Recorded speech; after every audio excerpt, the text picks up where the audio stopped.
And we're back for another unboxing of a very long-awaited statue. I'm telling you guys, I know how you guys feel because all of you were asking for this. You kept following up, you kept asking how long is this gonna take? When is this gonna get here? The wait is over because it's right here, this big giant box behind me. This thing was very heavy. I'm excited to unbox it. Let's get right into this, shall we?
We have finally finished building the FIGURAMA statue of Hunter x Hunter.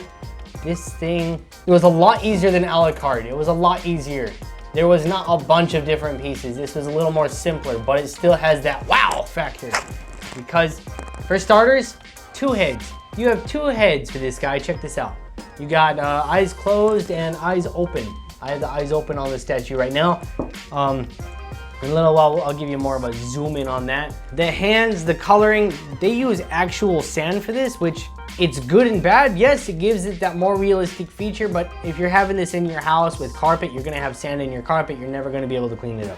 But the coloring on the whole thing, it's good, it is amazing, but the way they blend it was kind of mixed.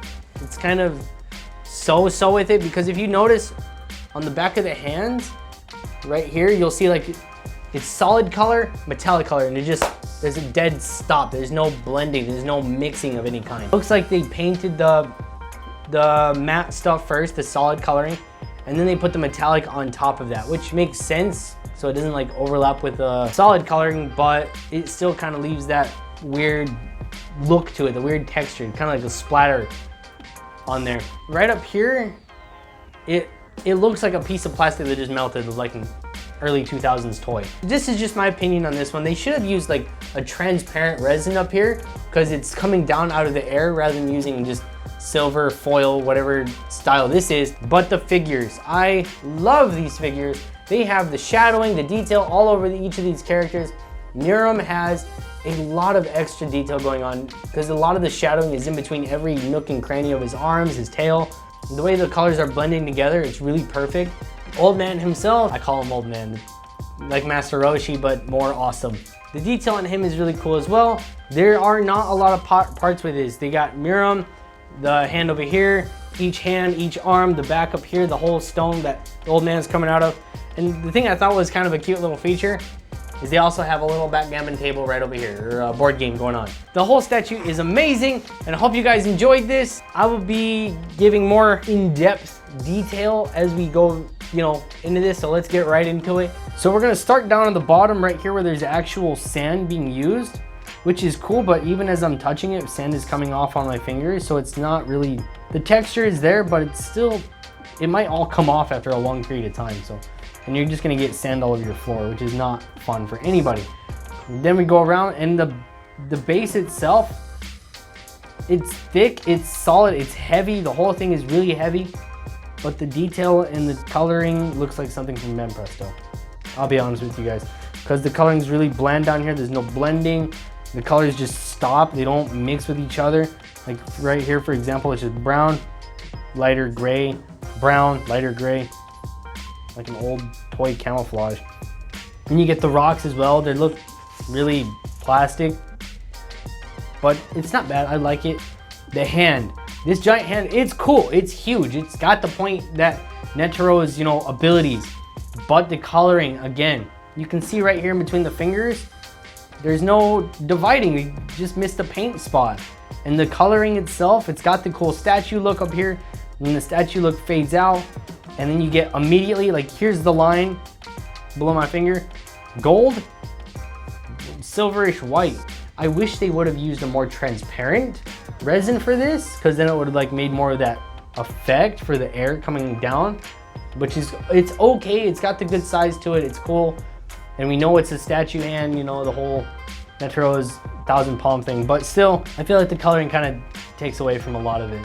Then we work our way up. The hands all do the same thing. All those hands do it. I think they did like patterns. It's like white, bronze, white, bronze, white, bronze, all over. And if you look down on the hands right here, there's where the coloring just stops. You can see they put the matte color on first, and then they decided to put the actual gloss and gold color on there. And in between the fingers, it doesn't look that good. I love this statue, but there's a lot of problems with the coloring. But let's get to the cool part, the coolest parts, I should say. Meruem and Netero. What I thought, when I first watched this, I thought this was a mix between Frieza and Cell. But the coloring is awesome. His knuckles have the dirt, kind of grime fighting look to them. The shadowing on his legs, his feet. The tail, I like the coloring on the tail. I wish they did more of like what they did here on the fingers on his tail, like around the rings. But I get it, it's his tail. He's fighting with his arms and legs. His tail's just kind of there. The coloring's cool though. I like the coloring. I like how the shadowing stops right here underneath his neck, and it's just solid coloring from there on out. But the eyes, they actually have like these rings inside of them, making them more glisten in the light, which is nice. It's perfect. And they put a random 0 right here on his neck. I don't know if that's anything to do with the anime. I don't know if I missed something, but it doesn't seem like it, it doesn't fit in.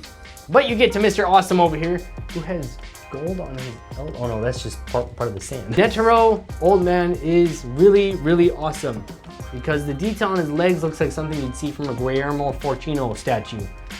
If you guys don't know those, I recommend them, they're awesome. But the detail on his arms is just as good as Meruem. The mustache, the hair is also spiked up. And the cool part I like about Netero is you have two choices of head. You got the eyes open, ready, fighting, focused. Then you have his meditation stance. The wrinkles on his face are so awesome. On his forehead, between his nose crinkling up, under his chin, the wrinkles under his eyes. That's freaky realistic right there. Compared to the rest, the entire statue as a whole is good. The best features, Meruem and Netero. These two are the best features. The worst features, that color changing. But the base itself is really awesome. It has the cool decals and symbols and kind of nice pattern going on down here, which is awesome. Perfect. And you got the checkered game in the back. Nice. This has been the unboxing of Meruem and Netero. Old man, one of my favorite older gentleman characters in any anime. This is an awesome statue. So if you guys haven't checked this out yet, check it out now. It's available. So get yours while you can in the nearest Little Things branch near you or online. That's all I've got. Catch you guys later. Stay nerdy, stay funky, stay awesome.